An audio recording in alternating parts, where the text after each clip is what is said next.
The Wells Report returns in 30 seconds.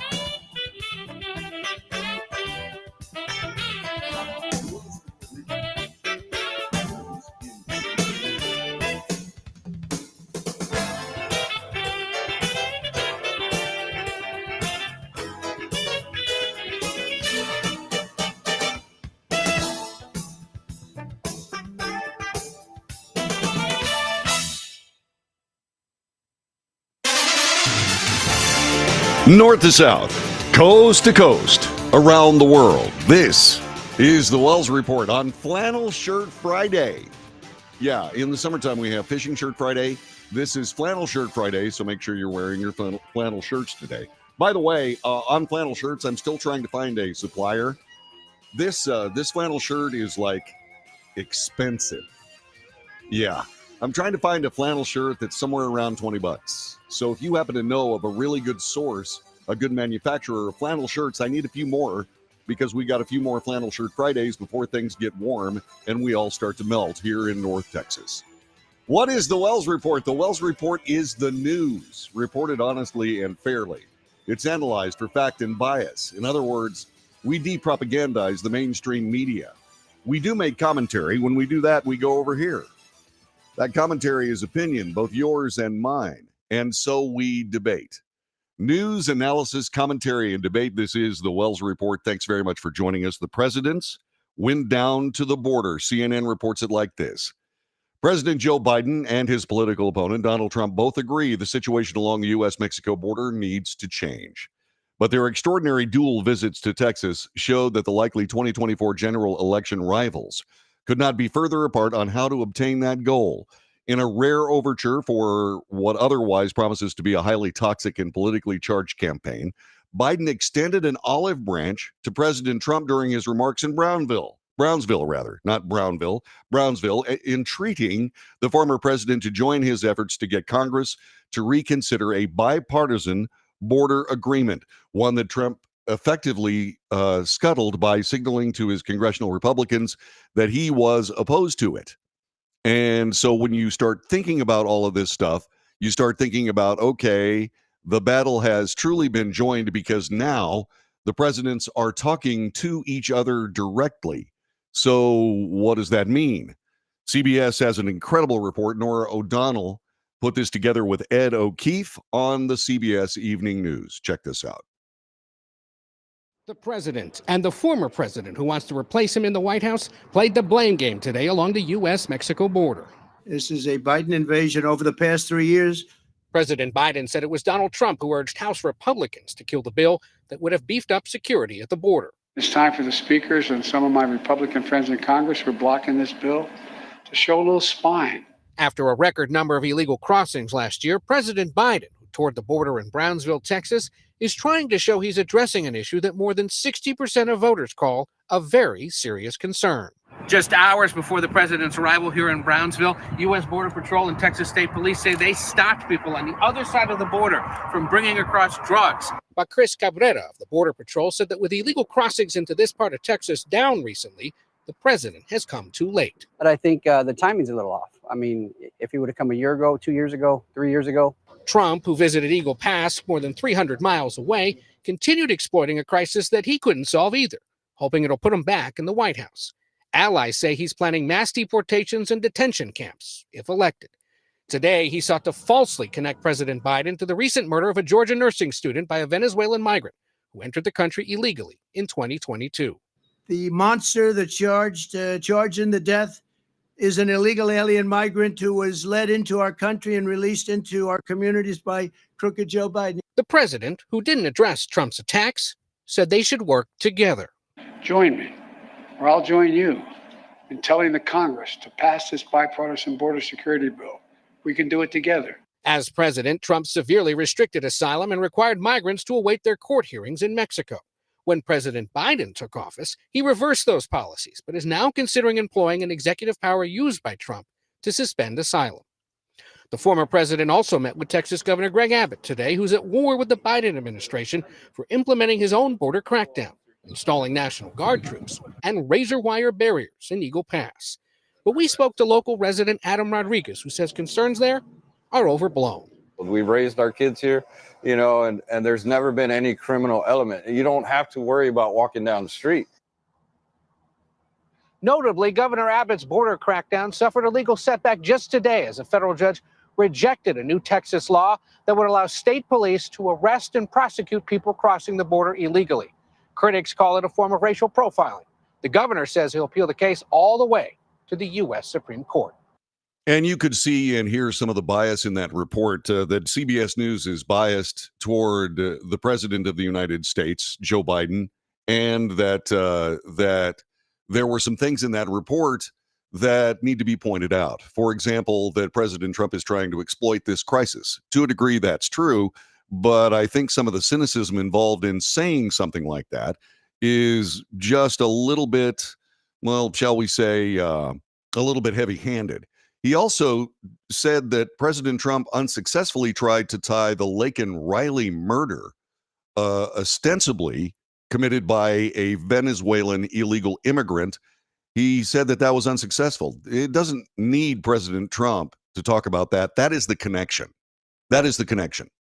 This particular Venezuelan immigrant who has been charged with the murder but not found guilty yet. The alleged murder was carried out, so the case says, by someone who should not have been here in the first place because he was an illegal immigrant.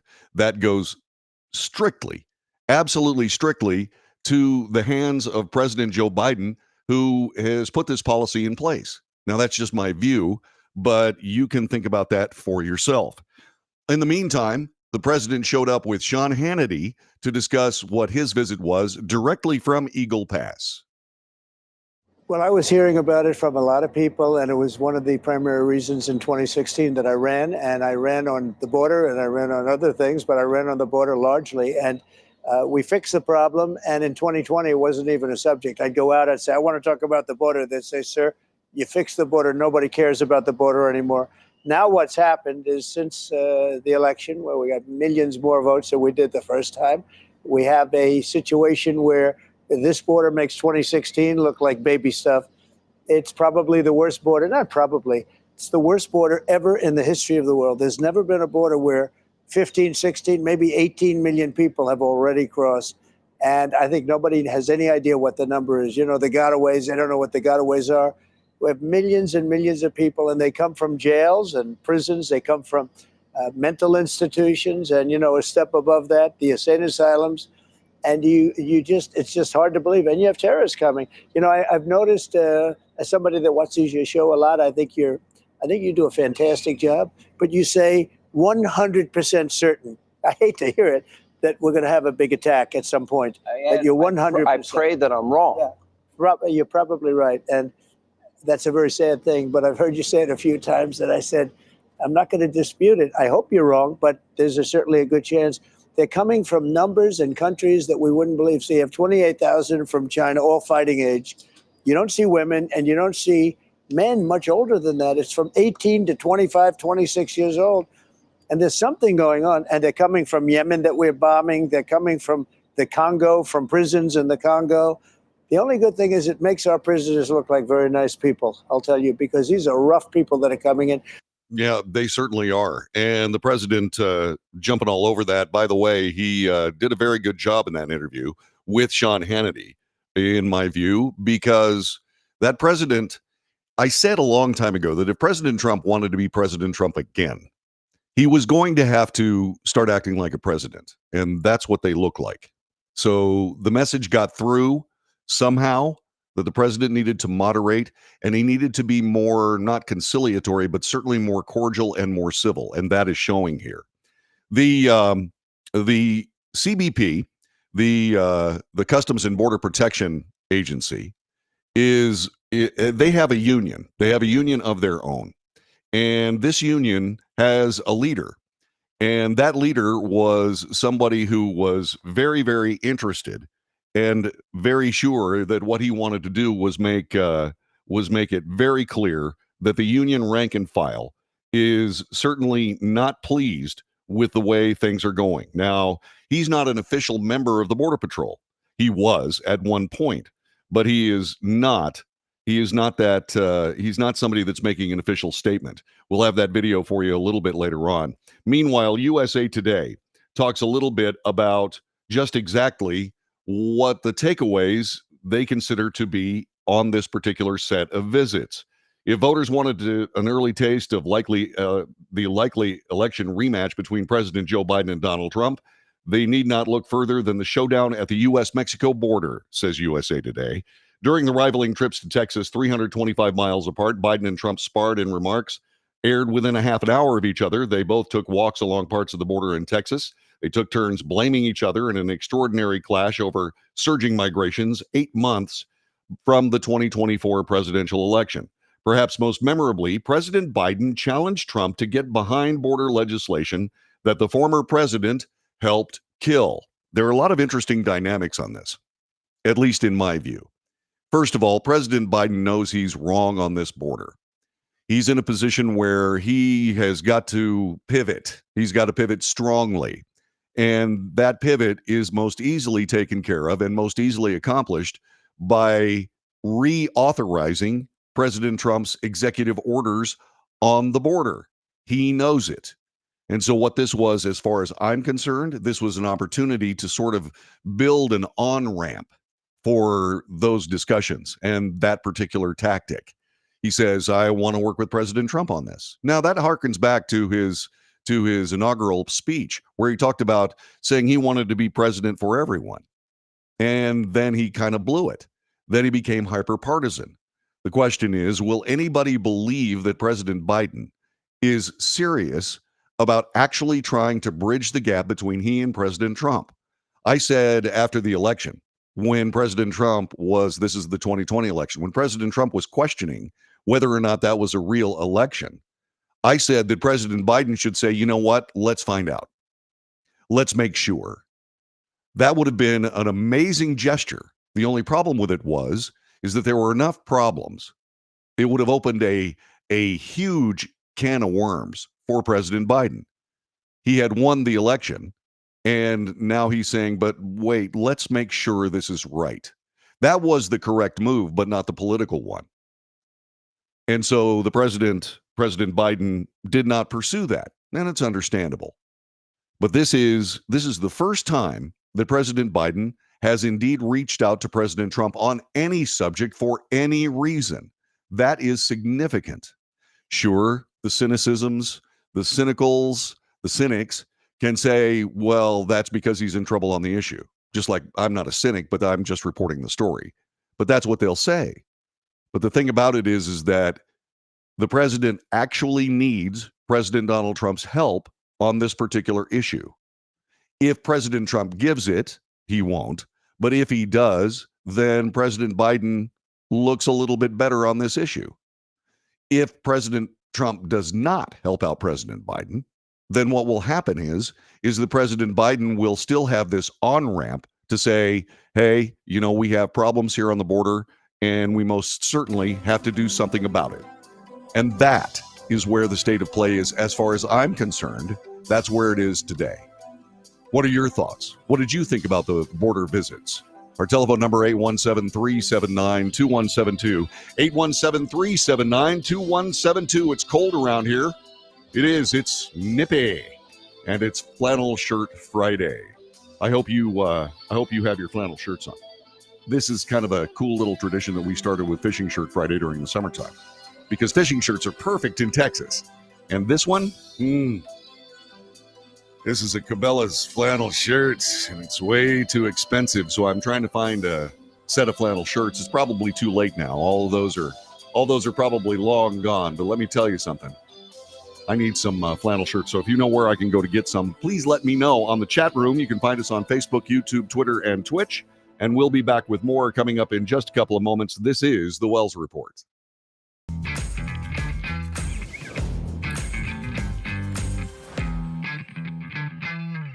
Greece is cheap. But the airfare costs a fortune. Paris? Not much closer, and again, airfare... What about Puerto Vallarta? Let's face it, flying anywhere is just too expensive. Wait, what's this?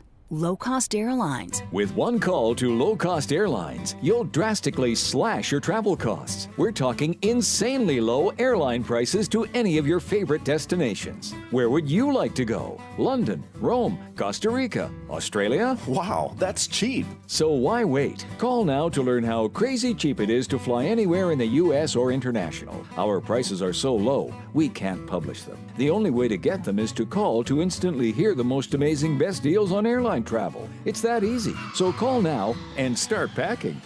Call 877-512-3895. That's 877-512-3895. 877-512-3895.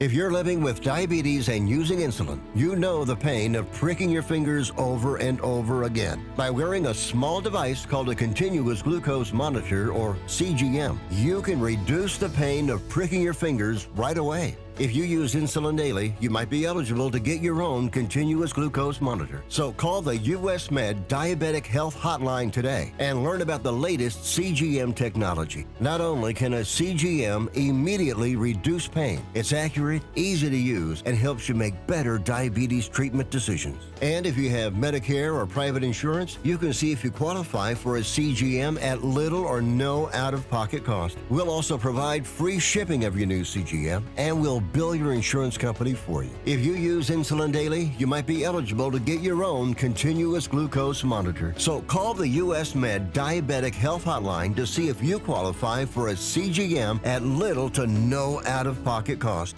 Nobody wants to get ripped off, broken into, or robbed, but nobody wants to pay a lot of money to have their home protected either. I've got an offer to tell you about to provide home security for your home for less than $1 a day. For real, with no installation or equipment charges. And this is from a company rated #1 by a leading consumer research company. According to the facts, most of you won't even call unless there's a burglary in your neighborhood or something bad happened. So let's give you a reason. Save money. For less than $1 a day with no other costs, you can get your home secured. Plus, get a lifetime equipment replacement warranty. You need protection for your home. Call the Home Security Hotline right now. Get your home secured for less than $1 a day, and every caller today immediately qualifies for free installation. Call now. Call 877-275-0973. 877-275-0973. That's 877-275-0973.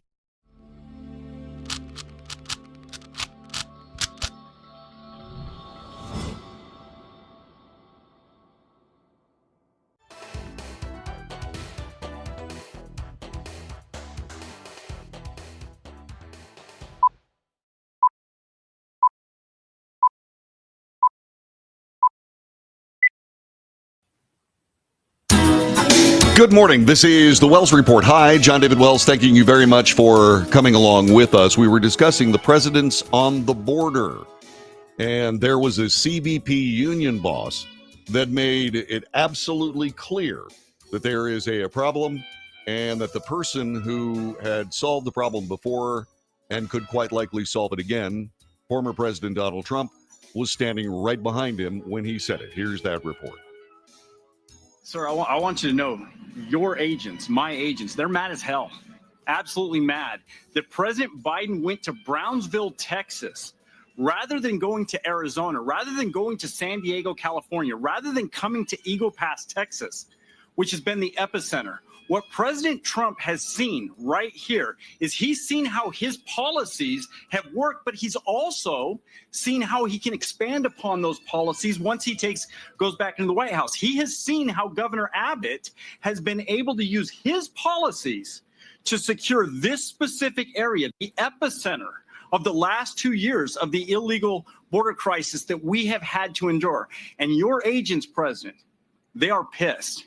Border Patrol agents are upset that we cannot get the proper policy that is necessary to protect human life, to protect American citizens, to protect the people that are crossing the border illegally. We want to protect them as well. And we can't do that because President Biden's policies continue to invite people to cross here. Thank goodness we have a governor like Governor Abbott. Thank goodness we have somebody that's willing to run for president of the United States. Yeah. Now, that's obviously partisan.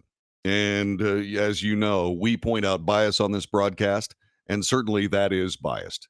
And so the CBP guy is speaking from the heart, and I have no reason to believe that what he's talking about isn't something that he believes. That being said, you got to take that with a grain of salt, and we do point out bias on this broadcast, and that certainly was some of it. Now, there is something else that went on with regards to the border, and this is serious and important to talk about. A federal judge yesterday blocked a new Texas law that would give broad police powers to arrest migrants suspected of illegally entering the United States. That dealt a victory to the Biden administration with a broad rejection of Republican Governor Greg Abbott's immigration enforcement effort. U.S. District Judge David Ezra, his preliminary injunction, pausing a law that was set to take effect March 5th, came as President Joe Biden, his likely Republican challenger in the November election, Donald Trump, both of them were visiting the Texas border. The timing on this is obvious. The state attorney general offices immediately appealed the ruling, according to a statement yesterday. The ruling rebuked Texas's immigration enforcement effort on multiple fronts, brushing off claims by Republicans about an ongoing invasion along the southern border due to record-high illegal crossings. Judge Ezra also said the law violates the Constitution's supremacy clause, conflicting with the federal immigration law that could hamper U.S. foreign relations and treaty obligations. It is the second time in 6 months that Judge Ezra has stopped one of Governor Abbott's border escalations, having also ruled against a floating barrier that Texas erected on the Rio Grande. Allowing Texas to, quote, permanently supersede federal directives due to a so-called invasion would amount to nullification of federal law and authority, a notion that is antithetical to the Constitution, that has been unequivocally rejected by federal courts since the Civil War. Opponents have called the Texas measure the most dramatic attempt by a state to police immigration since a 2010 Arizona law that opponents derided as Show Me Your Papers bill. The U.S. Supreme Court partially struck down that law, but some Texas Republicans want the ruling to get a second look. And so the border is certainly becoming a very contentious issue, and it has been for a very long time, but the escalation in this election year is obvious. I don't know what Judge Ezra is doing. All I can say is that he must be dealing inside that judicial vacuum that people who can't read the newspapers seem to be willing to hide in when they sit behind a bench and wield a gavel. Just my opinion. What's yours? 817-379-2172. The Wells Report's in progress for Flannel Shirt Friday. More is coming up in just a moment.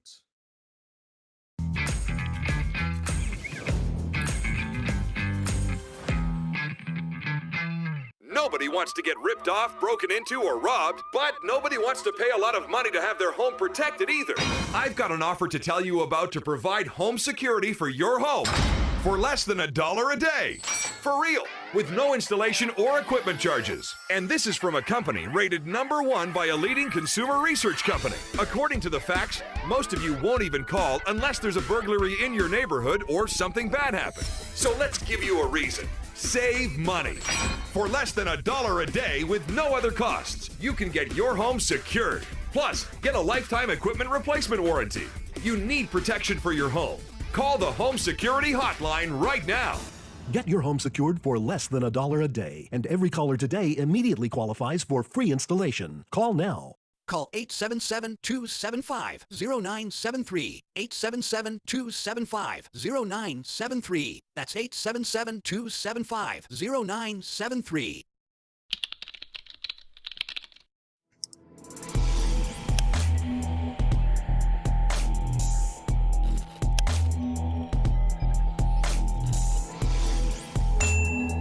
If you're living with diabetes and using insulin, you know the pain of pricking your fingers over and over again. By wearing a small device called a continuous glucose monitor, or CGM, you can reduce the pain of pricking your fingers right away. If you use insulin daily, you might be eligible to get your own continuous glucose monitor. So call the US Med Diabetic Health Hotline today and learn about the latest CGM technology. Not only can a CGM immediately reduce pain, it's accurate, easy to use, and helps you make better diabetes treatment decisions. And if you have Medicare or private insurance, you can see if you qualify for a CGM at little or no out-of-pocket cost. We'll also provide free shipping of your new CGM, and we'll bill your insurance company for you. If you use insulin daily, you might be eligible to get your own continuous glucose monitor. So call the US Med Diabetic Health Hotline to see if you qualify for a CGM at little to no out-of-pocket cost.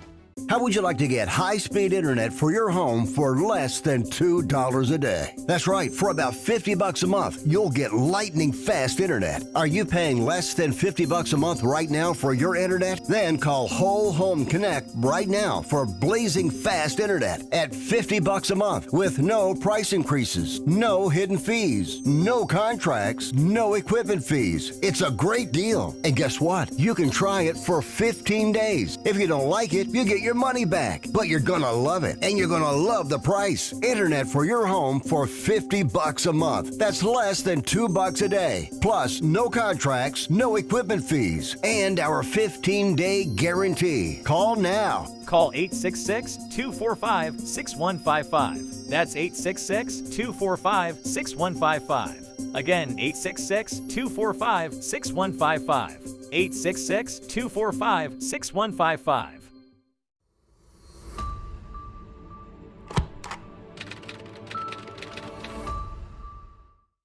Greece is cheap. But the airfare costs a fortune. Paris? Not much closer, and again, airfare... What about Puerto Vallarta? Let's face it, flying anywhere is just too expensive. Wait, what's this? Low-cost airlines. With one call to low-cost airlines, you'll drastically slash your travel costs. We're talking insanely low airline prices to any of your favorite destinations. Where would you like to go? London, Rome, Costa Rica, Australia? Wow, that's cheap. So why wait? Call now to learn how crazy cheap it is to fly anywhere in the U.S. or international. Our prices are so low, we can't publish them. The only way to get them is to call to instantly hear the most amazing best deals on airline travel. It's that easy. So call now and start packing. Call 877-512-3895. That's 877-512-3895. 877-512-3895.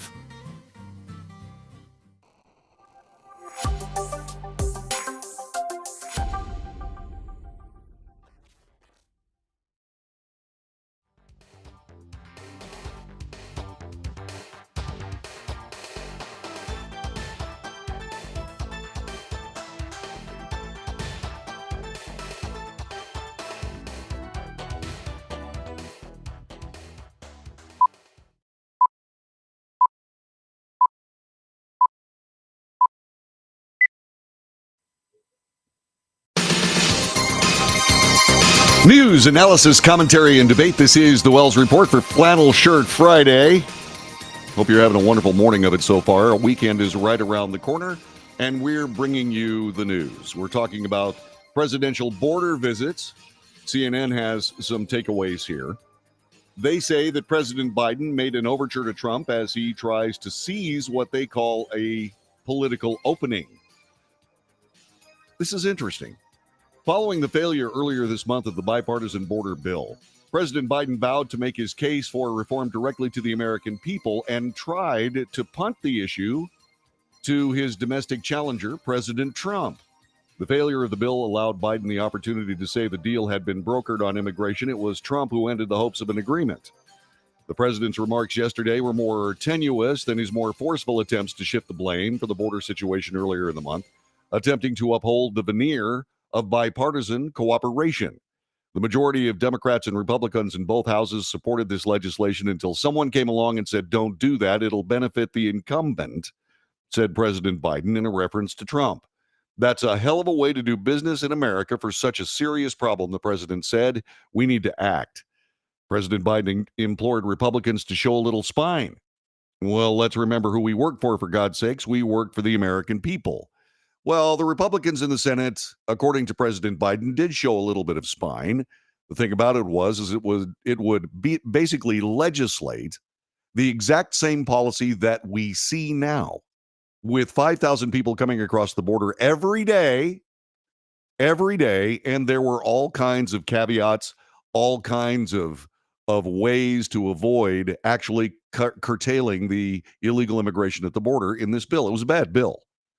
And what the president is trying to do is say, well, the Republicans don't want to do bipartisan legislation. They don't want to solve this problem. Well, that bill wouldn't solve this problem. It would legislate it. It would legislate it into law.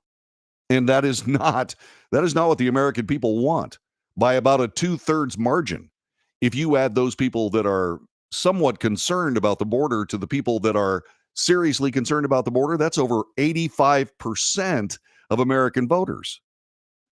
That's outrageous. So President Biden, addressing Trump, said, so instead of playing politics with the issue, why don't we just get together and get it done? Not likely. CNN reports that President Trump has lobbied Republicans in both private conversations and in public statements on social media to oppose the border compromise delicately hashed out in the Senate, according to GOP sources familiar with the conversations. This in part because he wants to campaign on the issue this November, does not want President Biden to score a victory in an area where he is politically vulnerable. Now, once again, this is a situation where CNN is essentially projecting what they believe Donald Trump is thinking. Look, it goes beyond politics at this point. This is a serious problem. We have over 10 million illegal immigrants just since President Biden took office. That goes with the 11 million that were already in the country. That's 20 million people. 20 million people that are here illegally. And that is something that must stop. Sure, we need an immigration system that works, but that immigration system has to be built on merit. It just can't be open the doors to every single person suffering poverty and bad government around the country. We don't have the room for those people. There's so much poverty and bad governance around the world, the United States would disappear, crushed under the weight of people trying to avoid living with the realities in their own country. So if you make this a meritocracy, in other words, if you come to the United States, you have to bring something with you that's more valuable than being able to run a lawnmower. You have to bring some education. You have to bring some skills. You have to bring a clean police record. You have to not be on the no-fly list. You have to not be identified as a terrorist, for crying out loud. And those things actually help the country where people want to emigrate from. Because if people want to come to America, they have to live a good life in their own country, regardless of the constraints that maybe their totalitarian government puts on them. And this is something that has to happen. So the country where these people want to leave from becomes a better country because people are behaving better. America gets better people immigrating to our nation, which is how Ellis Island worked. When you came in Ellis Island in the 30s and 40s, you had to show up with a sponsor in America who would be responsible for your success in this nation. And you had to have something that actually brought value to the United States. That needs to happen again. And that is not what Democrat policymakers want to see. So yes, we need immigration reform. Absolutely we do. But we need it to be driven by merit, not by politics, and insidious politics at that. So more of these takeaways from CNN. Former President Trump ripped into President Biden's border handling, blamed him directly for alleged migrant crimes.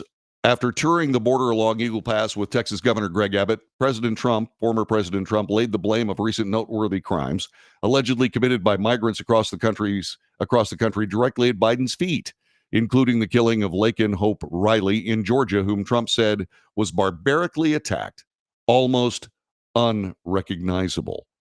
Riley, who Trump repeatedly called beautiful, was brutally assaulted, terrifically beaten, kidnapped, and savagely murdered. The monster charged in the death is an illegal immigrant migrant who was led into our country and released into our communities by crooked Joe Biden. Well, that's a little heavy-handed on President Trump's part, but the gist of that statement is true. The administration, leftist Democrats, and yes, the Biden, the judicial branch, the Department of Homeland Security, all have American blood on their hands because of the way they handle these people coming into this country. And all these people that keeps throwing up that, well, shoot, there are Americans that are committing crimes. That is irrelevant. That is irrelevant on its face. You have a chance to import wolves from South America into the United States to, say, for example, keep the wolves in South America from going extinct. The problem with it is they come to the United States, they start eating livestock. Is that something that should be done to save the wolves? No. That's something that should not be done at all. Thank you very much. And please understand that I am not equating illegal immigrants with wolves, except for the ones that are wolves. I'm also not convicting anybody who is illegal for murder or mayhem or rape or sexual assault either. I'm not convicting any of those people on this broadcast.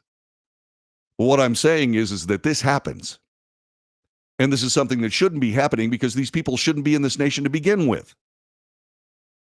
This is something that can be easily stopped simply by closing the borders except for the international ports of entry immediately.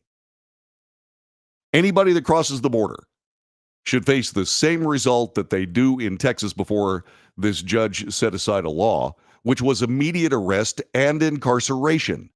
Period. And then the legal ports of entry, suddenly people can show up. And yes, and we do need to modify the asylum laws. Asylum is not going through country A, country B, country C to country USA. If you're requesting political asylum, the next country that you are available to be in is your asylum, period. And I got to be perfectly honest with you. You don't hear a whole lot of problems in Costa Rica, for example, and that's right there. People from Nicaragua, et cetera, can just go to Costa Rica and say, hey, I request political asylum. The problem with it is Costa Rica probably won't do that insofar as they don't know any of these people. They don't know what the political situation is in these countries. And so they'll say, nope, sorry about that, unless you got absolute proof. Unfortunately, that absolute proof usually involves the savage murder of one of their family members. But once again, this is the problem that they have in their own countries, one that they should solve there. I know it's hard to look into the face of a totalitarian government with a liberal sprinkling of cartel drug activity and say, no, this has to be a better country, because you get beheaded. I get it. I understand that. But there is a way for you to behave properly in your own country and work to improve your country. So, okay, you can get out of it and bring America something of value.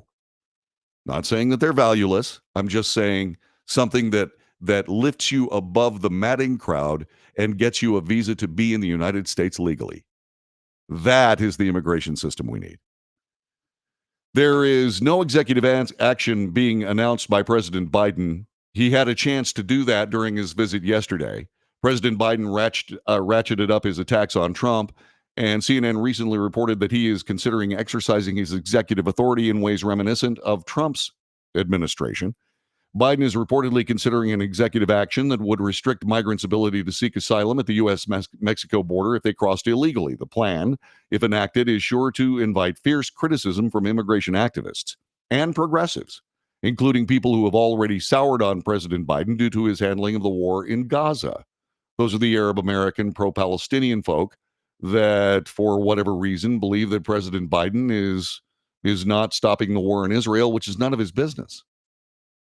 If you didn't want a war in Gaza, in my humble opinion, if you didn't want a war in Gaza, maybe you shouldn't have gone across the frontier and slaughtered 1,200 or more and more Israelis working on their gardens. Maybe you shouldn't have done that. In other words, you reap what you sow. In this particular case, you really reaped what you really sowed. And that war is about to be done. They're starting to talk about what that's going to look like later, but that's something that the president needs to stop talking about, not because it upsets Arab Americans here in the United States, but because it's none of our business.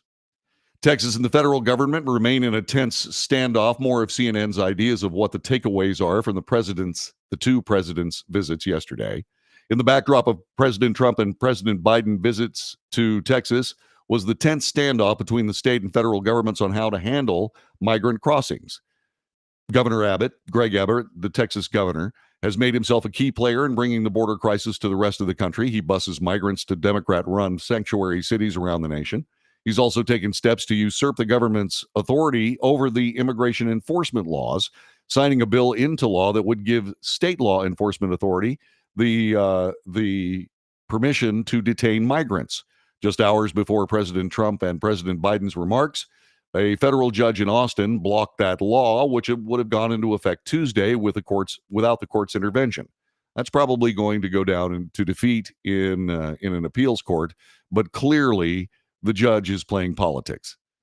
Governor Abbott vowed to appeal the decision. The President of the United States has already a constitutional duty to enforce federal laws protecting states, including laws already on the books that mandate the detention of illegal immigrants. Abbott said that recent efforts were in direct response to what he described as a national failure to address immigration enforcement. And so those are the takeaways according to CNN. But what we all know and what we must cling to in all of this, once again, in my humble opinion, what we have to realize is that this problem is not getting better. Indeed, it is getting worse. It is something that we must solve. We, the people of the United States, because our federal government is abdicating its responsibilities, first to Texas and now to the voters of the United States of America. If you've got a topic, if you've got an issue, and you're a sitting president of the United States, and that issue garners 80-something% disapproval from the American people, you're going to lose the election. And once again, I keep imploring all these politicians to stop playing politics and start telling the truth. President Biden made a very good move, not just politically, but nationally, when he invited President Trump into a discussion about what to do. President Trump is not going to take him up on it, because essentially what the president is doing is asking President Trump to solve his problems for him. The president's not going to do that. It's the old axiom, hey, when your opponent is totally screwing up, don't interrupt him. And that's exactly what President Trump is going to do. That's how he's going to handle it. But I found it interesting that a man who would not use the word Trump in any of his speeches for years suddenly calls out President Trump directly. And it is a very, very thin political attempt. It's a thin political tactic. But at least it's some kind of a breakage of ice. The President of the United States, Joe Biden, needs to realize that he has to deal with issues instead of making the issue of the entire campaign the evil Donald Trump. It's clearly not working. So he's going to have to start confronting the issues. The problem with it is he's upside down from an approval standpoint on so many of these issues. How is he going to shore up what his policies have plainly demonstrated for the last 3.5 years? That's his problem, not ours, until we vote. This is the Wells Report. Back with more in just a moment.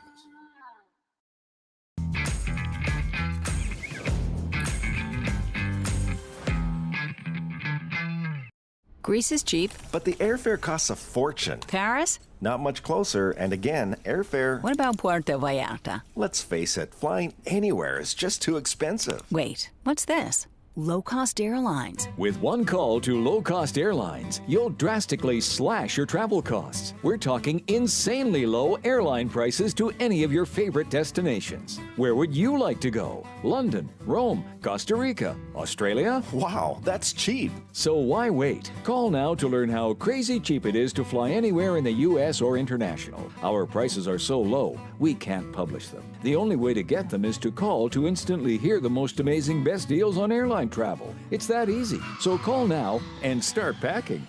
Call 877-512-3895. That's 877-512-3895. 877-512-3895.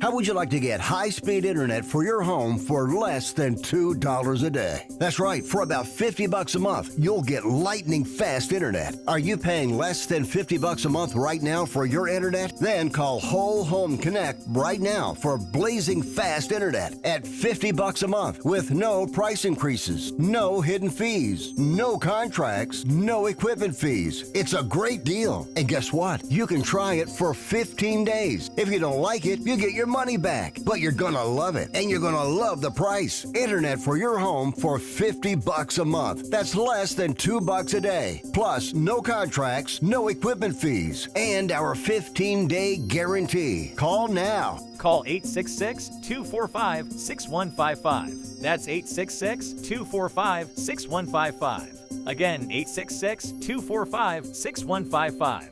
866-245-6155.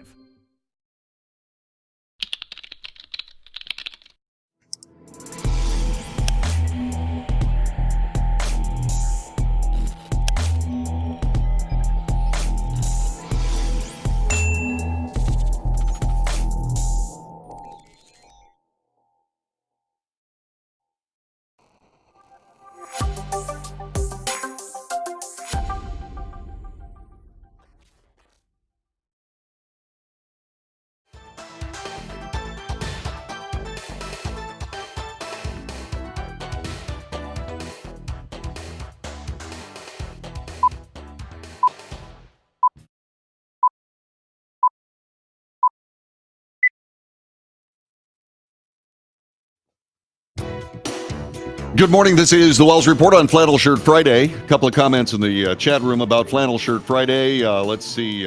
Yvonne says, in my case, it's Sweatshirt Friday. Wouldn't that be Fwet Shirt Friday? I mean, we got to do the alliteration, right?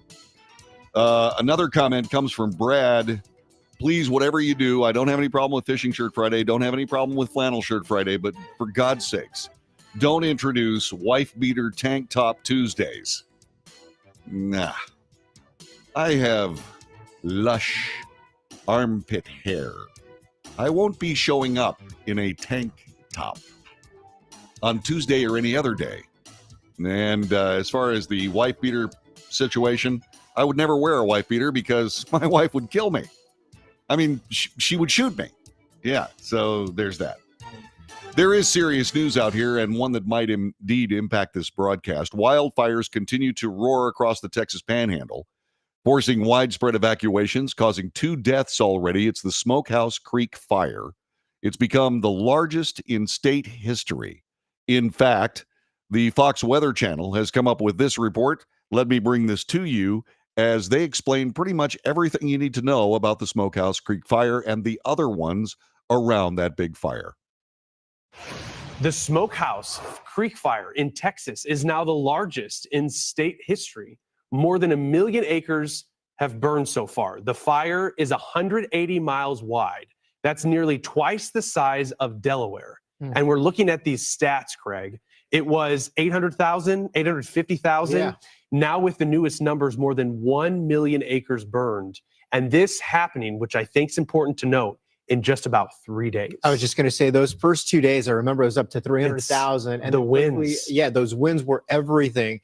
Here's where the fire is right now. Matthew here in Weather Command doing a great job highlighting the area that's got the area that we're watching that is burning. We do have some snow movement over there. There is some fog. There is some mist. That will help with the firefighting efforts, at least for today. You get a little help from Mother Nature putting some moisture on this. However, things change. Now, here's the Pritch fire. We also saw lots of this area just gone. There is a little lake here as well, and that lake is, once we're done and we can get some choppers up, they'll be able to go in there and scoop some of that water out, I would imagine, to help work on this fire. But look at what happened. So here's what we go through the afternoon. A little bit of moisture, things change. We've got the winds coming in out of the south, but then, Stephen, here's what a big concern is. Notice the winds shift once we go to the afternoon, so these fires start to burn off to the north and northeast. And then that's not the only time we're watching this wind shift. Watch what happens as we go in the future. A lot of times this wind's going to start to come in out of the west, and then that's going to shift, and the fire and the flames start to go this direction. That's why these fires have just exploded in 2 days. At one point, when it first started, the winds were going like this, sending the flames. And then it came in from the north, shooting all the flames down to the south. Now, the relative humidity will go down tomorrow as the winds come in off the west.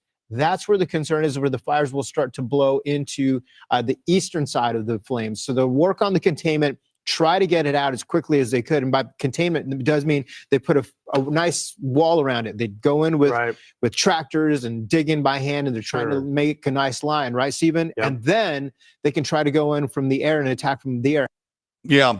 So this fire may indeed involve this broadcast at some level. Before I say anything else, I want to make sure that you understand that when I speak about my duty in the Texas State Guard, there are a couple of things you need to keep in mind. First, I have no problem whatsoever promoting the Texas State Guard with this broadcast.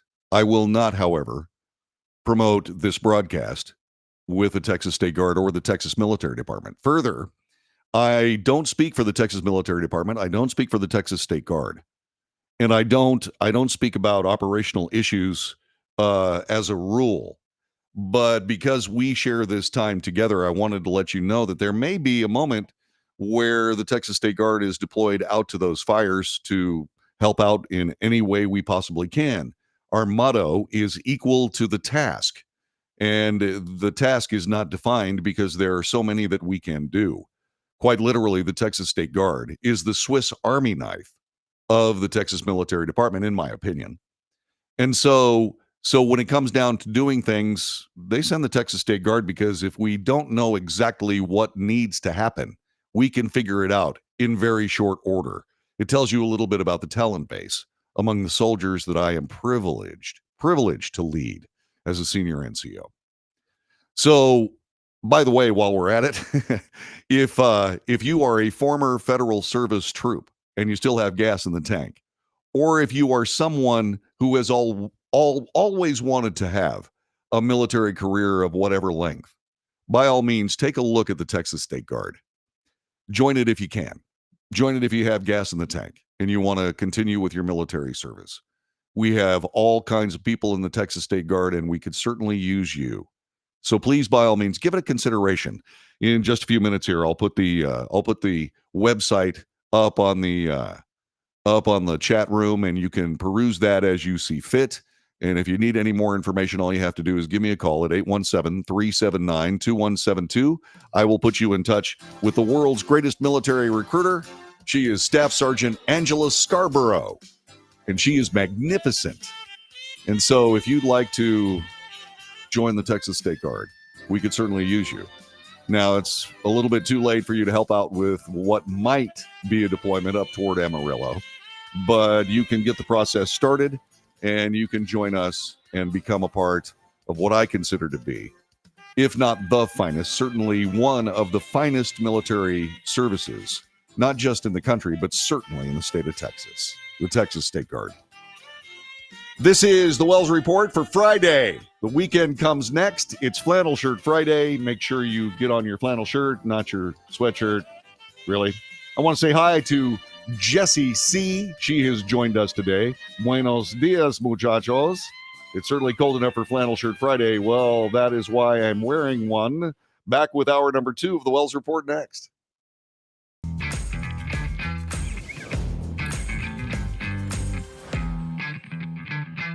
How would you like to get high-speed internet for your home for less than $2 a day? That's right, for about $50 a month, you'll get lightning fast internet. Are you paying less than $50 a month right now for your internet? Then call Whole Home Connect right now for blazing fast internet at $50 a month with no price increases, no hidden fees, no contracts, no equipment fees. It's a great deal. And guess what? You can try it for 15 days. If you don't like it, you get your money back. But you're gonna love it, and you're gonna love the price. Internet for your home for $50 a month. That's less than $2 a day. Plus, no contracts, no equipment fees, and our 15-day guarantee. Call now. Call 866-245-6155. That's 866-245-6155. Again, 866-245-6155.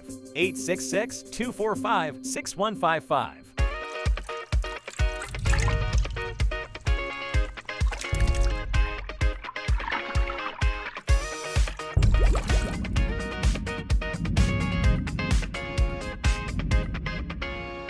Nobody wants to get ripped off, broken into, or robbed, but nobody wants to pay a lot of money to have their home protected either.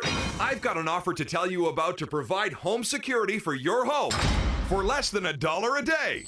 For real, with no installation or equipment charges. And this is from a company rated #1 by a leading consumer research company. According to the facts, most of you won't even call unless there's a burglary in your neighborhood or something bad happened. So let's give you a reason. Save money. For less than $1 a day with no other costs, you can get your home secured. Plus, get a lifetime equipment replacement warranty. You need protection for your home. Call the Home Security Hotline right now. Get your home secured for less than $1 a day, and every caller today immediately qualifies for free installation. Call now. Call 877-275-0973. 877-275-0973. That's 877-275-0973.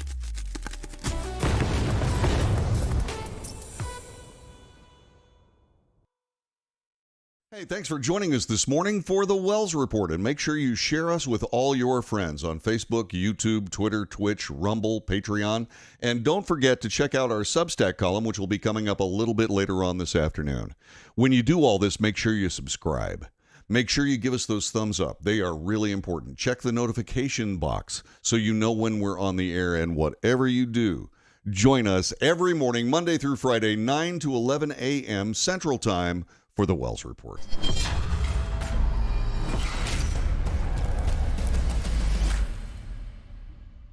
Greece is cheap. But the airfare costs a fortune. Paris? Not much closer, and again, airfare... What about Puerto Vallarta? Let's face it, flying anywhere is just too expensive. Wait, what's this? Low-cost airlines. With one call to low-cost airlines, you'll drastically slash your travel costs. We're talking insanely low airline prices to any of your favorite destinations. Where would you like to go? London, Rome, Costa Rica, Australia? Wow, that's cheap. So why wait? Call now to learn how crazy cheap it is to fly anywhere in the U.S. or international. Our prices are so low, we can't publish them. The only way to get them is to call to instantly hear the most amazing best deals on airline travel. It's that easy. So call now and start packing. Call 877-512-3895. That's 877-512-3895. 877-512-3895.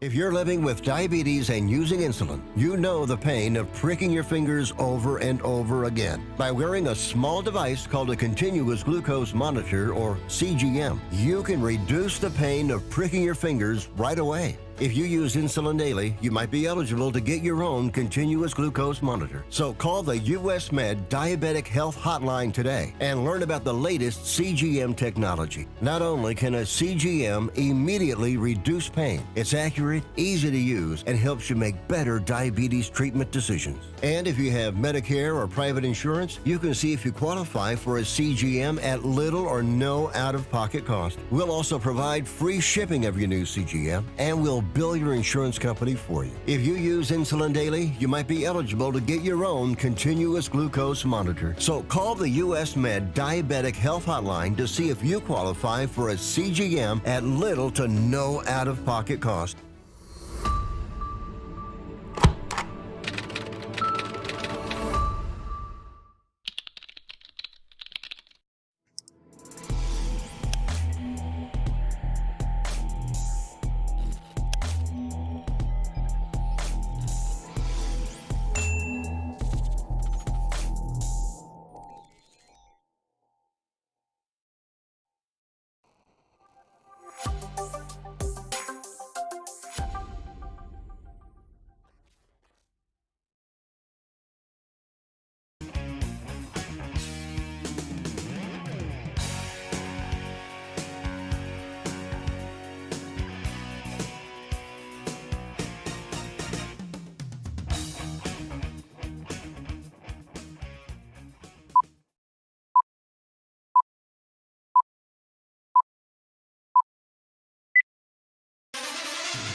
North to south, coast to coast, around the world.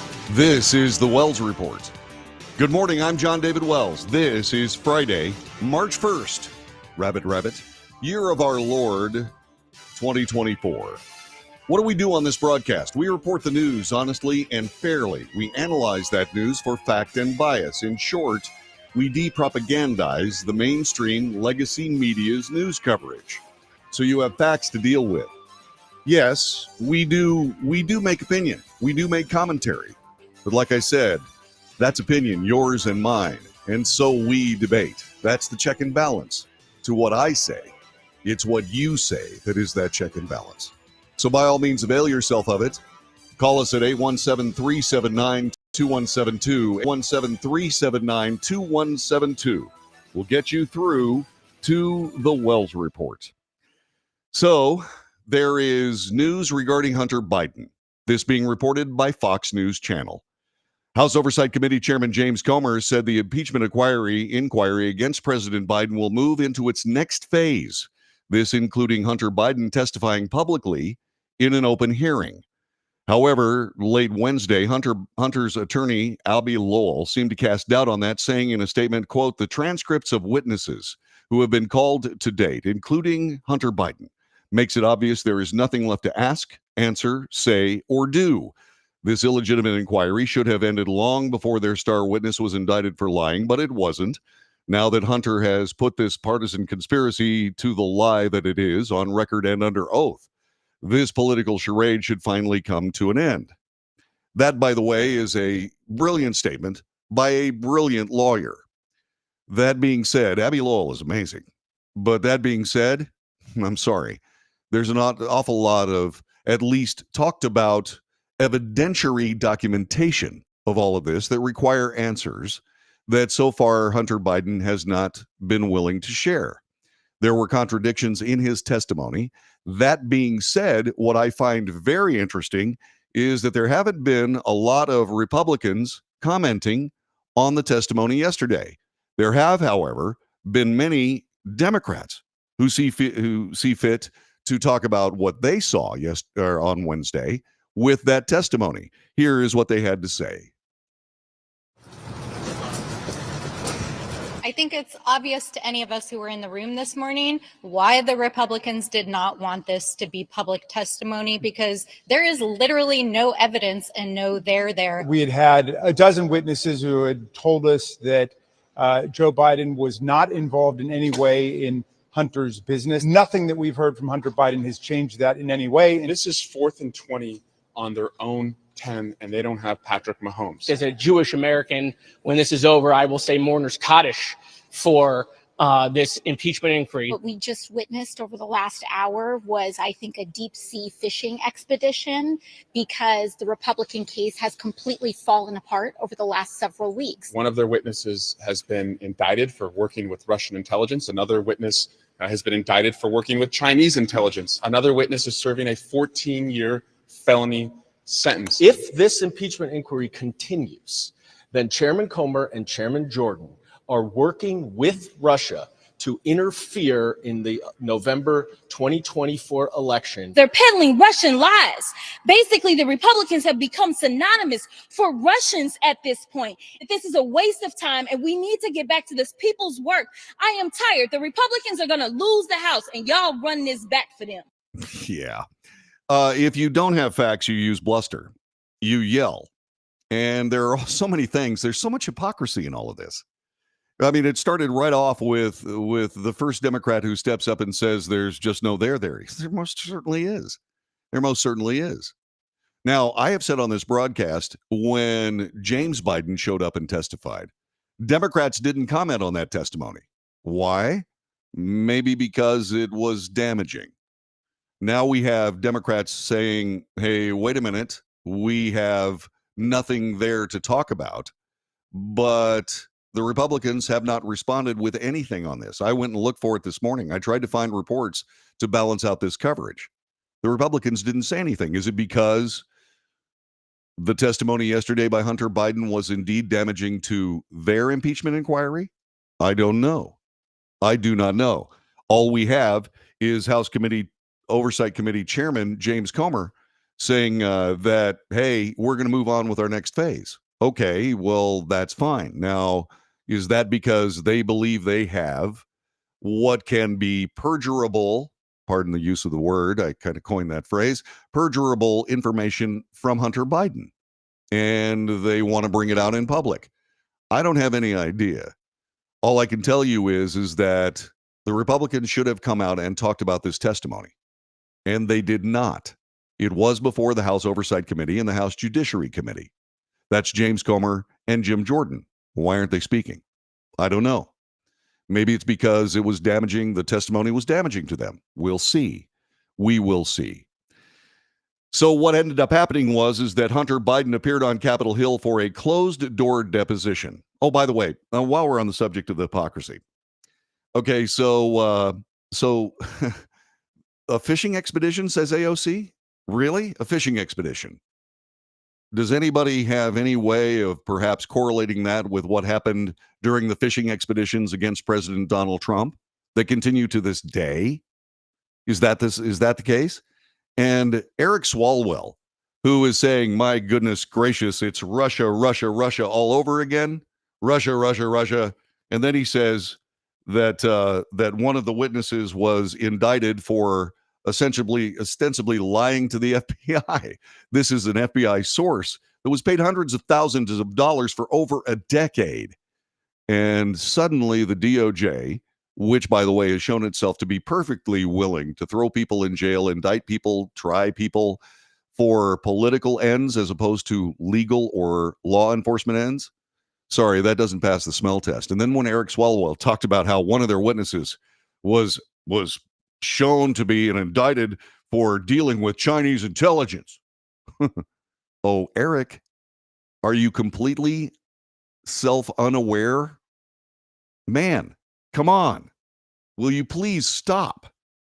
So I pretty much framed this the way I see it. Democrats jumped all over it and said, my goodness gracious, this was nothing more than a political fishing expedition. Well, sorry, you guys turned that coin over first. And this is what happens when that happens. I really wish, however, that we had seen the Republican side of this.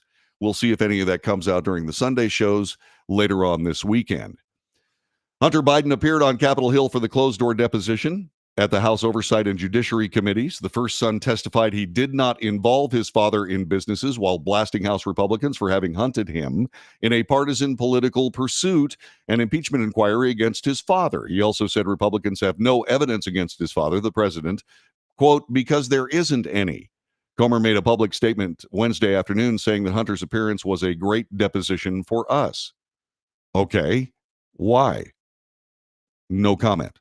Hunter, however, thought the deposition went well for him. Both sides claimed victory on this. A source with direct knowledge of the deposition told Fox News Hunter made clear, first, in his opening statement and emphasized throughout the deposition that President Biden was not involved in, did not benefit from, and took no official actions to benefit any of his business ventures. Regarding the infamous 10 held by H for the big guy, The source said that Hunter told the committee that his associate who sent the message, James Gillier, was out of his mind for even suggesting that Joe Biden get involved with their joint adventures. Hunter discussed his addiction at length, said the source, adding that Hunter, quote, admitted that he was high or drunk when he sent the "sitting here with my father" WhatsApp message sent to the wrong recipient and now is embarrassed by the message. So in other words, there was another Chinese oligarch involved in the dealings that are absolutely proven between Hunter Biden and the Chinese government. He sent it to the wrong guy. Okay, who is he going to send it to? That would be the first question I would ask after that statement. Was it asked in the deposition? We do not know. The text was sent to a business partner for Chinese energy firm CEFC. The source said that Hunter testified that his dad was not sitting next to him. Okay, so let me see what this goes. So this guy who's been paid millions of dollars by CEFC is now saying that he lied to them and still received the money. Comer added that there are some contradictory statements that need further review. The impeachment inquiry will go to the next phase, which will be a public hearing, said Comer. Comer stressed that Hunter and his attorney have demanded a public hearing following the deposition. Once again, rush the enemy. Just as I said, I think we're going to do the deposition first. We'll have a public hearing next. So I think that the public hearing hopefully will clear up discrepancies between some of the statements that were made between some of the associates and what we heard today. Indeed, Lowell said back in November of 2023, quote, Hunter is eager to have the opportunity in a public forum and at the right time to discuss these matters with the committee.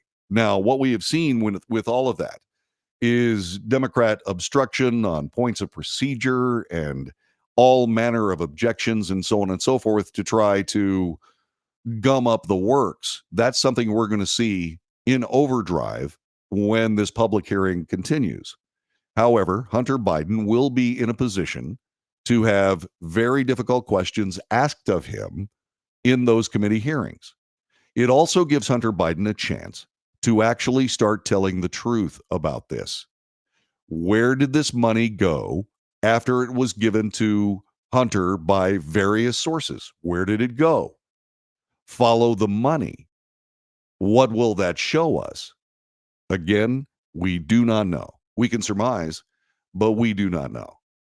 We deal with facts on this broadcast, and the facts are essentially still not necessarily finished or that have matured into what can be something that you make a decision about. So we're not going to make those decisions. What we're going to do is report the story. We're going to report the story and make sure that you know what's going on. For good or ill, for whatever the president or the Republicans face based on all of this. And that's going to be up to you in November of this year. So Comer said that he is very optimistic and excited about this deposition. Okay. I look forward to releasing the transcripts. That has already been done, as both sides agree. And he also hinted that the first son's transcripts of his deposition would be released to the public by the end of the week. Actually, they were released the next day. During the opening statement obtained by Fox News, Hunter testified he was present to provide the committees with one uncontestable fact that should end the false premise of this inquiry. I did not involve my father in my business, not while I was a practicing lawyer, not in my investments or transactions, domestic or international, not as a board member, not as an artist, never.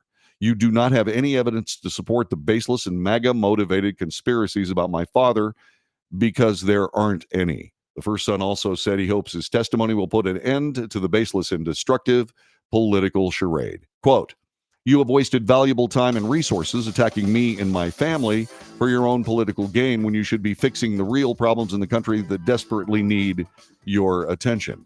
Again, brave statements by Hunter Biden. And we'll see if any of them hold water. There are problems with all of this. In other words, many of these statements were said almost word for word when President Donald Trump was being chased down in what was a political charade during his administration after the 2016 election. And so where does all of this lead? Well, the answer is in the future. And since we don't start foretelling the future, we're not fortune tellers, we'll wait for the news. And we will broadcast that immediately when we have it here on the Wells Report. Telephone number 817-379-2172, 817-379-2172. The Wells Report continues next.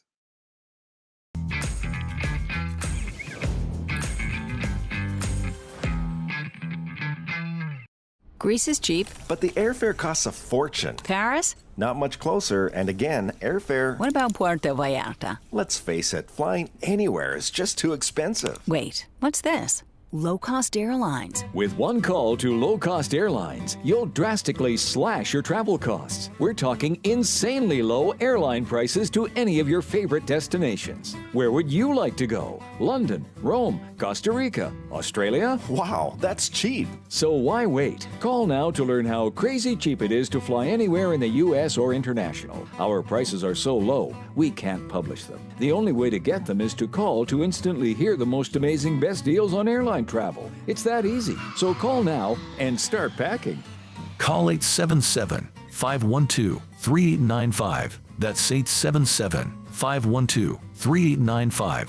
877-512-3895.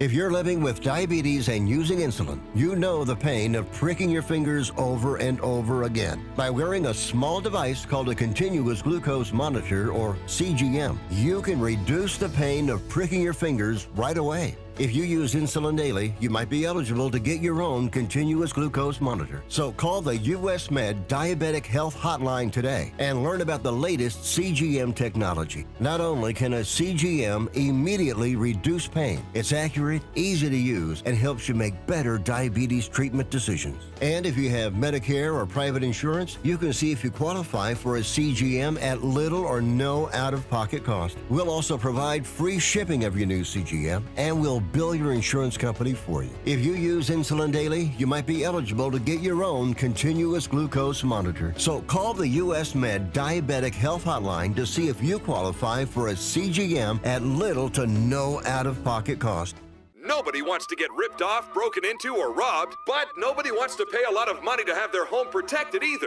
I've got an offer to tell you about to provide home security for your home for less than $1 a day. For real, with no installation or equipment charges. And this is from a company rated #1 by a leading consumer research company. According to the facts, most of you won't even call unless there's a burglary in your neighborhood or something bad happened. So let's give you a reason. Save money. For less than $1 a day with no other costs, you can get your home secured. Plus, get a lifetime equipment replacement warranty. You need protection for your home. Call the Home Security Hotline right now. Get your home secured for less than $1 a day, and every caller today immediately qualifies for free installation. Call now. Call 877-275-0973. 877-275-0973. That's 877-275-0973.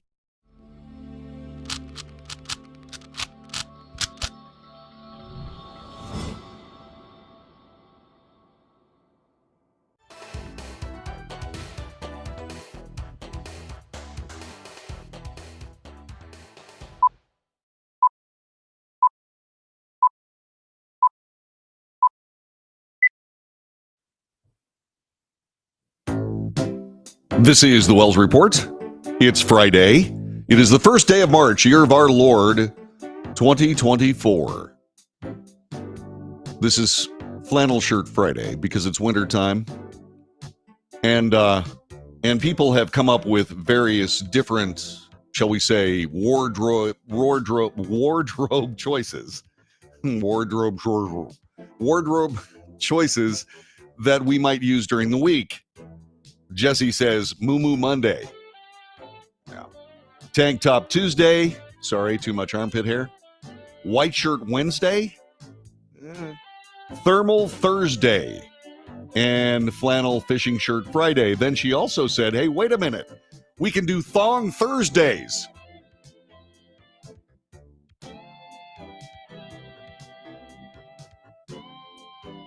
She's talking about the shoes, not the underwear. So I responded with, arg. Anyway, Michelle Larrabee says, hi. Michelle, good to have you here. How's everything in Massachusetts? I'd like to know. So we're kind of romantics on this broadcast. I don't know that you've noticed. I do have a fine arts background. And we appreciate it when love is in the air. In this particular case, quite literally. G'day everyone, this is my mate Yulai and he is one of our beautiful red-tailed black cockatoos. So who out here would love to meet Yulai face to face? I'm thinking double hand wave stunning snowballs. Now what I need you to do, reach into your wallet and pull me out a $5 note. Yulai, you should see that note and he should know exactly who to fly to. Wow. Yulai is going to deliver your receipt via airmail. Now, once he does place that in the palm of your hand, just hold a few fingers over it for me. And while it's up there, would you mind opening it up and checking that it's got all the correct details in there?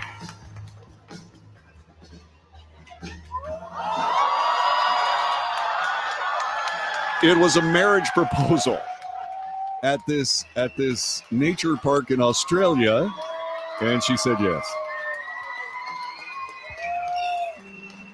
Yeah, that is pretty darn cool if you ask me, or even if you don't ask me. I think that was just amazing, and and I have all the wedding proposals, all the marriage proposals that I've seen in my life. That one beats it. That one beats all of them, because I got to be perfectly honest with you, that was just plain amazing. And I don't know whether it was worked out ahead of time. She happened to have a $5 bill handy, and so on and so on. I don't know just exactly what was going on with that, but it sure was romantic and it sure was cute, and that's why I thought you'd like to see it. My own marriage proposals were less creative. And it's not because I'm not romantic, it's just because the first one, I guess it was reasonably romantic-ish. Okay, but after being burned by that particular person that I proposed marriage to and had children with, the second one was, shall we say, muted by fear. Okay? Muted by fear. Fear. Yeah, it was bad. So that being said, at least we know that there are some romantics about. I hope that your wedding proposal was either given or accepted in a very romantic and wonderful style. And hopefully that's how you started your relationship. Or if you have not been married yet, or you plan to, or you have somebody that you would very much like to propose marriage to, you might want to keep in mind that hopefully, and I mean this from the bottom of my heart, this is something you only have to do once. So make it good. Just saying. Just saying. The Wells Report in progress for Friday. We got a weekend after this, and then we'll start things over on Monday if I'm here. Yeah, we don't know exactly what's going on with that fire around Amarillo. And so we might end up, I don't know how easy it's going to be to do this broadcast in the middle of a wildfire if I happen to get called out by the Texas State Guard, but we'll see, and we'll let you know certainly before we need to know, although I just gave them 24 hours notice. So if something comes down over the weekend, yeah, I'll let you know via Facebook, YouTube, X, Twitch, Rumble, and Patreon. This is the Wells Report. Hope you're having a wonderful morning. We've got more of this broadcast that includes Secretary of Defense Austin. It's next.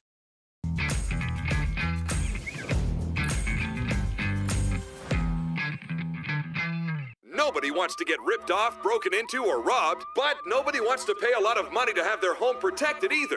I've got an offer to tell you about to provide home security for your home for less than $1 a day. For real, with no installation or equipment charges. And this is from a company rated #1 by a leading consumer research company. According to the facts, most of you won't even call unless there's a burglary in your neighborhood or something bad happened. So let's give you a reason.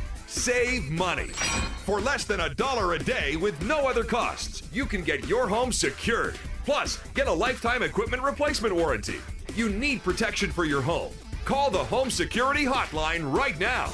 Get your home secured for less than $1 a day, and every caller today immediately qualifies for free installation. Call now. Call 877-275-0973. 877-275-0973. That's 877-275-0973.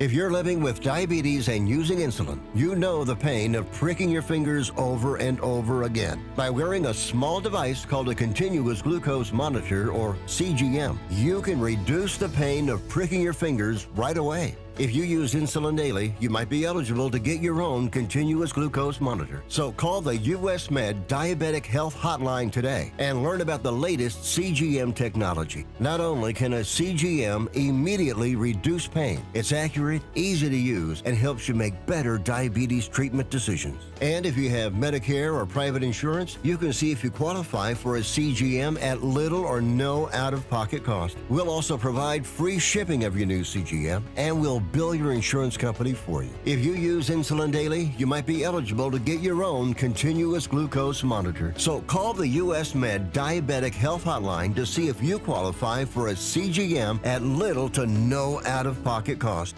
How would you like to get high-speed internet for your home for less than $2 a day? That's right, for about $50 a month, you'll get lightning fast internet. Are you paying less than $50 a month right now for your internet? Then call Whole Home Connect right now for blazing fast internet at $50 a month with no price increases, no hidden fees, no contracts, no equipment fees. It's a great deal. And guess what? You can try it for 15 days. If you don't like it, you get your money back, but you're gonna love it, and you're gonna love the price. Internet for your home for $50 a month. That's less than $2 a day. Plus, no contracts, no equipment fees, and our 15-day guarantee. Call now. Call 866-245-6155. That's 866-245-6155. Again, 866-245-6155. 866-245-6155.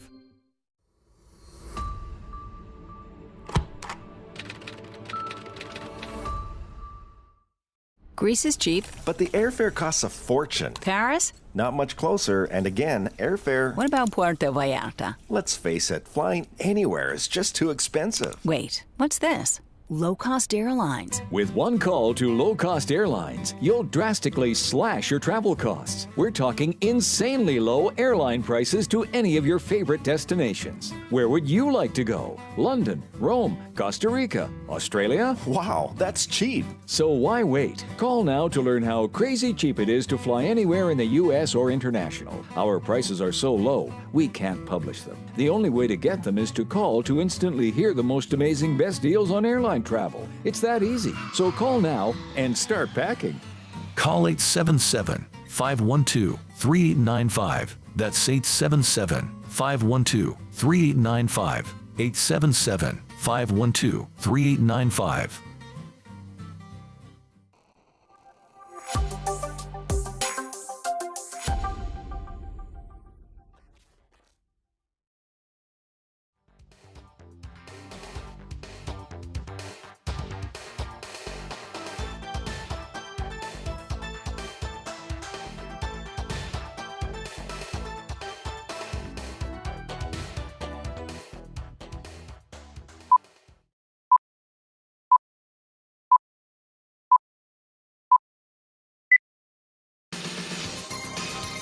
News, analysis, commentary, and debate.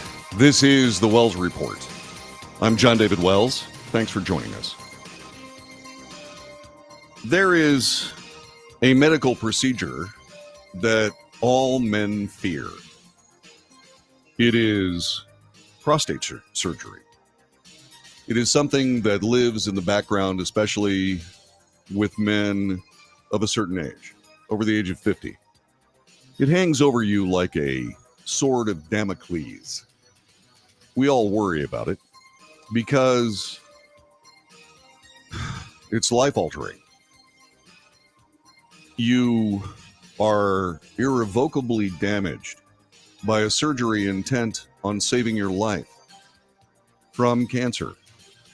And it changes you forever. It makes alterations to your reproductive tract that in some cases are manageable, maybe even less horrifying than you might think. But then there are other people that deal with it from a standpoint that they are changed. And it is something that not only we all fear, but not something that we want to talk about. Men are adept at burying fears and trying to keep things private with regard to your privates. It's just the way it is. Secretary of State Lloyd Austin was faced with some decisions having to do with his own prostate health and wanted to keep things under wraps, which is understandable. Completely understandable. But in doing so, his decision-making exposed a few things that were outside the realm of typical military practice, even when you are ostensibly a civilian, which all secretaries of defense are. In this particular case, Secretary of Defense Lloyd Austin was a general. And in fact, there had to be a congressional act that made it possible for him to be Secretary of Defense because he had not been away from his military service for at least a year, which is the common practice. But then again, with all this being said, to make some of the decisions he made violated chain of command, violated even typical human resource practice. You tell your boss if you're not going to be available for a few days, or in the case of the complications surrounding the surgery with Secretary of Defense Austin, weeks. Now, we at no time found ourselves in a position where the country was held defenseless insofar as the Secretary of Defense was out of action. He delegated his responsibilities to his second in command or second in chain. And so the United States was never vulnerable. But to circumvent informing the president is something that indeed Congress must chase down. The House Armed Services Committee has done exactly that. The Associated Press reports it this way. Secretary of Defense Lloyd Austin faced pointed bipartisan criticism at a congressional hearing yesterday for his failure to promptly notify President Joe Biden, America's commander-in-chief of military forces, and other U.S. leaders about his hospital stay last month. Republicans demanded to know why no one has been disciplined. Members of the House Armed Services Committee condemned the lapse as an embarrassment and a failure of his leadership. They said the fact that Biden was kept in the dark about Secretary of Defense Austin not being in command for days could have meant confusion or delays in military action, even though the decision-making authorities had been transferred to the Deputy Defense Secretary. Austin insisted there were no gaps in command and control in his department or the nation's security because, quote, at all times, either I or the Deputy Secretary was in a position to conduct the duties of my office. He then said that changes have been made for this particular circumstance so that it would not be repeated. This is what Secretary of Defense Austin said, and this is how the committee dealt with him yesterday. And we bring that to you here on the Wells Report. Beyond the immediate need to inform the president, Congress also has a right to know of secretarial absence or transfer of authority. Ironically enough, none of this would have come to the attention if the White House hadn't demanded that the department come clean to Congress and the public. Ultimately, our goal today is to understand how and why this happened so we can ensure it never happens again. And I will say, I agree with much of what the chairman said. I think the lack of transparency and clear communication about what was going on with the DOD, certainly with the White House, but also, with Congress and others, should not be repeated. We need clearer, more transparent information about what's going on at the Pentagon. I do want to disagree with just one thing the chairman said about how during the time period when you were in the hospital, the commander-in-chief didn't know who to call. He did. The transfer of power was made. It was made to the deputy secretary. And if anything had come up, that's the way the system works. Jerry, help us get this straight. At what point during your hospital stay did you or your staff decide that the president should know about your hospitalization? As I understand it, my chief of staff contacted the national security advisor and advised him that I'd been hospitalized on the 4th of January. At what point during your stay was the 4th of January? I'm sorry, I didn't hear you. How long into your stay was that? Well, as we've pointed out, as it's been pointed out earlier, I was admitted to the hospital after you were on the 1st hospitalized? of January, right. Okay. Yes or no, did you tell your staff not to inform the president, anyone on your staff? I never told anyone not to inform the president, the White House, or anyone else about my hospitalization. Okay, so the 30-day review summary lays a lot of blame at the feet of your staff. It seems that would appear, correct? For the breakdown in the process? You've told us that you are responsible, but the 30-day review seems to blame your staff. Well, the 30-day review pointed out that that there were some missteps, but there was never any ill intent or an intent to obfuscate. Yeah, I believe the Secretary of Defense in that. I believe that this put him in a position, sorry about that, this put him in a position where he had to start discussing very private medical decisions, contrasting that with his duties as Secretary of Defense. Now, that being said, we are aware that there are other decisions of that very same nature that were made by military personnel who were promptly, shall we say, removed from military duty. And Representative Matt Gaetz, who is a Republican, did indeed point that out in what I consider to be a very good way. He was empathetic with the Secretary of Defense. This is what he had to say.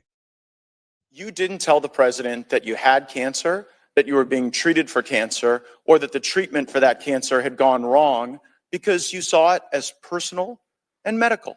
And I think a lot of us have empathy for you in that regard. But now that you see how personal medical decisions are, will you call for the re-recruitment, restoration of full rank and back pay for the 8,600 service members who were vax mandated out of the military? No, I won't. So on March 4th, 2021, you authored a memo. It was entitled Message to the Force. And in that memo, you said that there would be clear and swift accountability for anyone who didn't meet the highest standards of the Department of Defense. Now, however this worked out, we all acknowledge that what you did here didn't meet the highest standards, right? You made a mistake. I admitted to. Yeah, okay, so we got that. So then the question is, what becomes the clear and swift accountability? Now, you're not going to be discharged, right? No? That's right. Okay, you're not going to be suspended. You're not going to be demoted, and you're not going to have your pay cut. None of those things are going to happen to you, right? That's right. Okay, so you come here seeking some grace and some forgiveness. Yes, he did. Now, a couple of things have to be pointed out on this. First of all, Secretary of Defense Austin, when all this came about, immediately took full responsibility for it and apologized. Not just to the president, not just to the administration, but also to the American people. He was forthcoming. He was a truth teller. And I was very impressed because we just don't happen to see a whole lot of that in Washington, D.C. We just don't. But that being said, the point that Representative Gaetz is making, that these personal, private medical decisions will not impact the Secretary of Defense at all. When 86 members of the United States military were dismissed summarily for not taking what proved to be injections for COVID that did not work on a wholesale basis. This includes yours truly. I thought it was the right thing to do to take 2 Moderna shots in the series. I then took a booster. And then I came down with COVID, not once, but twice. So just exactly what were those injections? That's something that I think about a lot. What did they inject into my body? What changes did those injections make, if any? We don't have clear answers on any of that. We've certainly seen people die as a part of what is said to be reactions to those injections, up to and including a friend of mine who had his COVID series. He was also a member of the military and ended up having a massive stroke. And those stories are anecdotal because nobody's done any real series of research. There's been some that center around heart inflammation, myocarditis. But on the other hand, there are certainly things that happened after those shots that are heretofore unexplained. And so, a private medical decision made by the Secretary of Defense that will not result in his dismissal, his demotion, his loss of pay, indeed a loss of his career. That's not going to visit itself upon him, but his policies visited that exact same thing, at least from a standpoint of a private medical decision, on members of the military force. It was unjust and remains unjust. And to be perfectly fair and to be perfectly honest, now, by the way, when I say that, remember I'm on the opinion camera. When I say it was unjust and unfair, that's just my opinion. But that being said, just exactly what's wrong with Matt Gaetz pointing that out? The answer is nothing. Zero. And then when the Secretary of Defense said, are you going to reinstate, re-recruit, reboot the careers of military members lost to the service? He just quite unequivocally said no. That was a bad moment. There's also something else. It's not just those 8,600 people lost to the United States military, people that had banked on their careers in the military and are now facing a fallback. Now there's a situation brewing where we have recruitment problems with the United States military. And why would we not have recruitment problems? Insofar as if you don't do something that was rushed to the marketplace in a bipartisan way, rushed to the marketplace without due process from a standpoint of finding out whether or not these injections were safe and effective. When we contrast that with statements being made by the President of the United States and others, that those people not taking those shots were responsible for the pandemic, the epidemic in the United States continuing.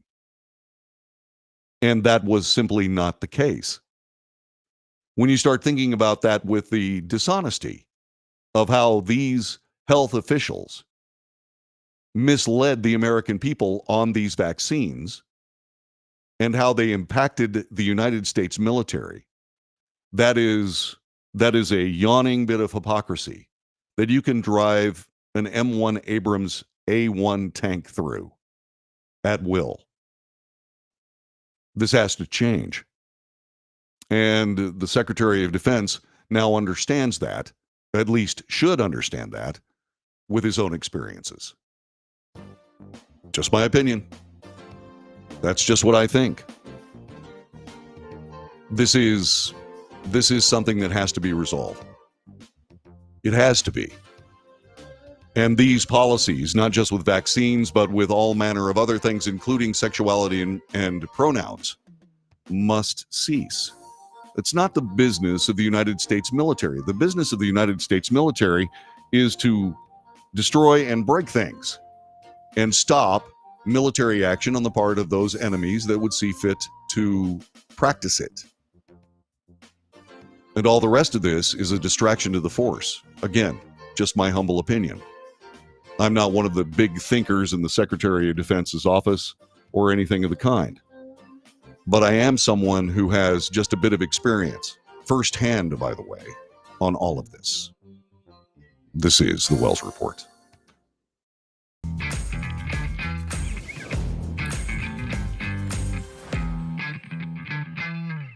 Greece is cheap. But the airfare costs a fortune. Paris? Not much closer, and again, airfare... What about Puerto Vallarta? Let's face it, flying anywhere is just too expensive. Wait, what's this? Low-cost airlines. With one call to low-cost airlines, you'll drastically slash your travel costs. We're talking insanely low airline prices to any of your favorite destinations. Where would you like to go? London, Rome, Costa Rica, Australia? Wow, that's cheap. So why wait? Call now to learn how crazy cheap it is to fly anywhere in the U.S. or international. Our prices are so low, we can't publish them. The only way to get them is to call to instantly hear the most amazing best deals on airline travel. It's that easy. So call now and start packing. Call 877-512-3895. That's 877-512-3895. 877-512-3895.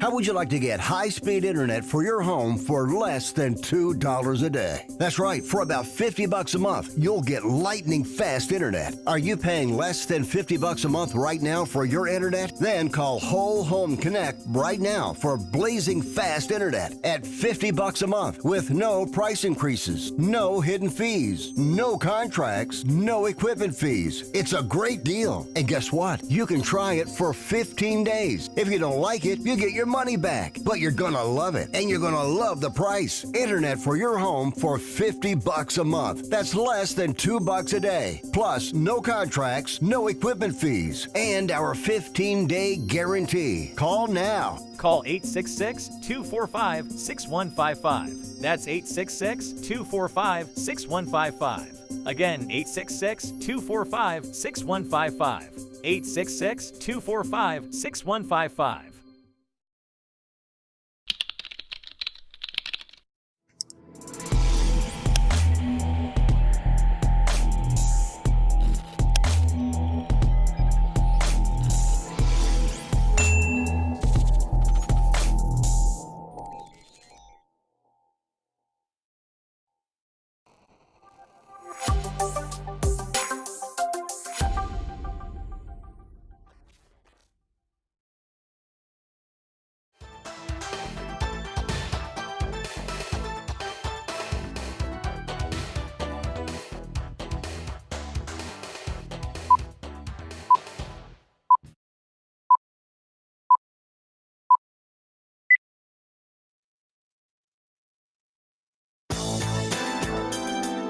This is the Wells Report.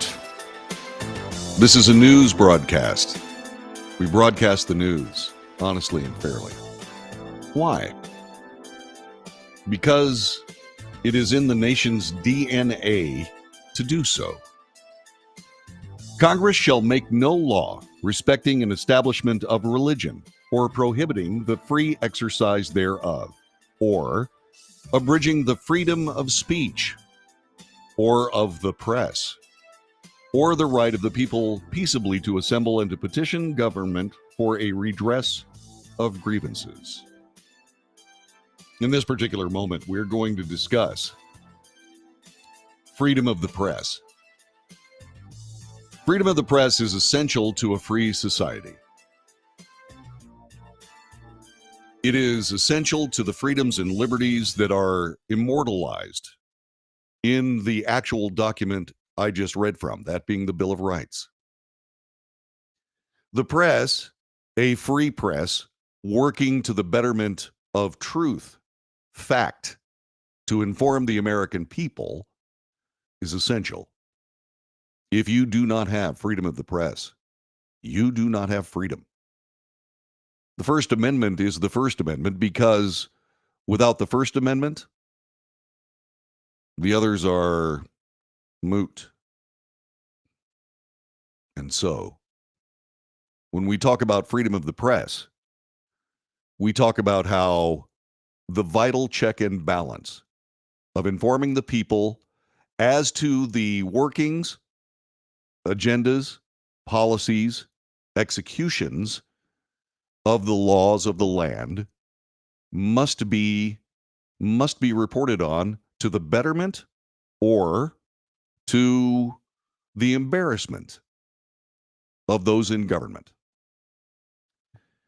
One of the greatest practitioners of that art is Ms. Catherine Herridge. If you've been on this broadcast, listened to this broadcast, watched this broadcast, you know that I have great regard for Catherine Herridge. She is one of the greatest journalists I have ever seen.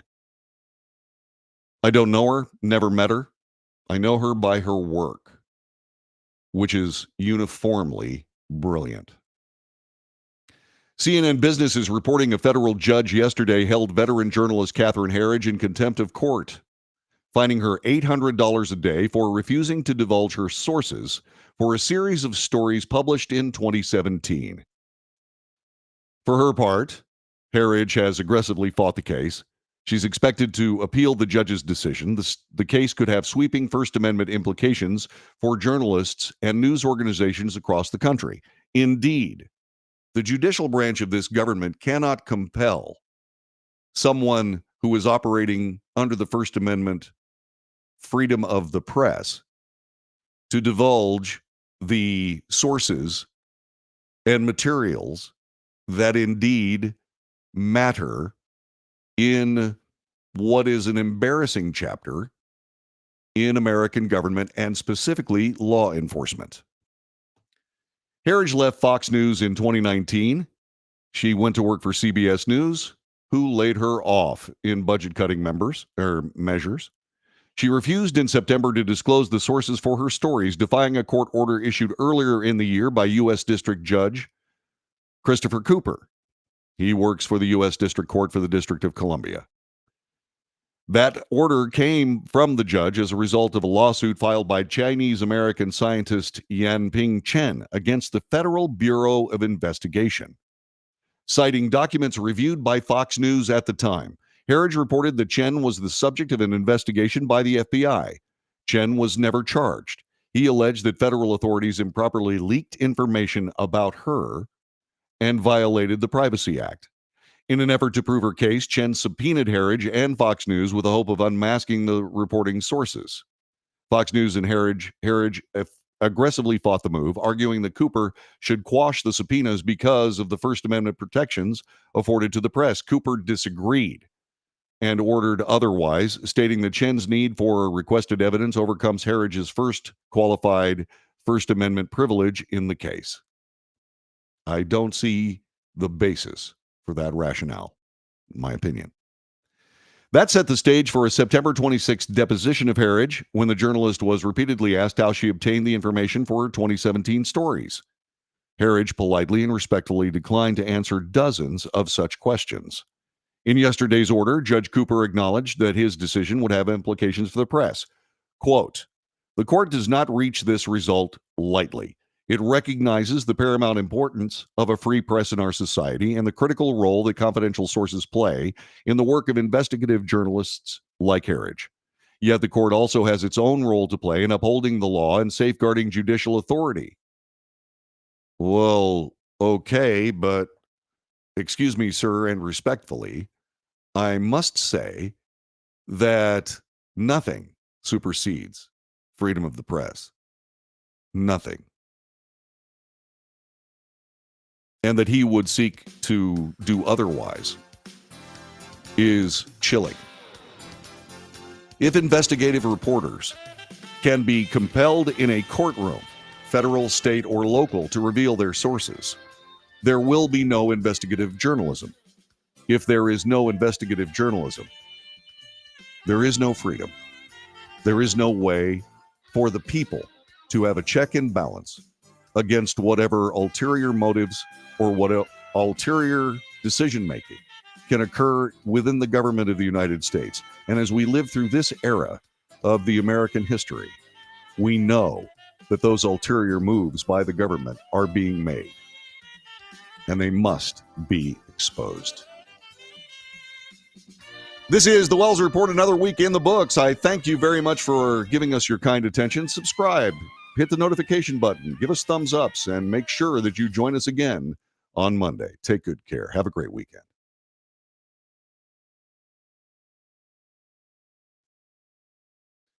And there we go. Okay. Flannel Shirt Friday in the books. I hope you have a wonderful thing. Let me go to the chat room and see what we got here. Let me see what we got here from all the people that have been here. Let's see. Brad, yeah, marriage proposals should not start with "I'm really hammered, but." Yeah, that's a good one. Let's see. Poker Monkey showed up. JD, I've been out for a while. Yeah, we've noticed. Yeah, we have noticed. Brad points out that mRNA injections, an interesting process. It's equivalent to a self-replicating protein, or better described, a prion. A what? That's what he said. I don't think he clarified that. Prion. No, he didn't qualify that. Okay. Yvonne says, y'all have a great weekend. Catch you Monday. Eddie Jones says, too much grifting, not enough justice, zero accountability or consequences. Yeah. Yeah, this cannot stand. It won't, but still. The after show, yeah. John Thomas, my dear friend from the western part of North Carolina, those beautiful Pisgah Mountains, says, great show. Thank you, John. It means so much when you say those things. Hope that you and Julia are doing great. You and Julia, sorry. Anyway, that being said, thank you for all of your support. Thank you for all that you bring to this broadcast. It's a lonely, unprofitable place, but hopefully that may change in the near future. I keep saying that. It's coming up on a couple of years, and so everybody says that when you do something like this, it takes a little while for it to catch on. Hopefully that process will begin soon.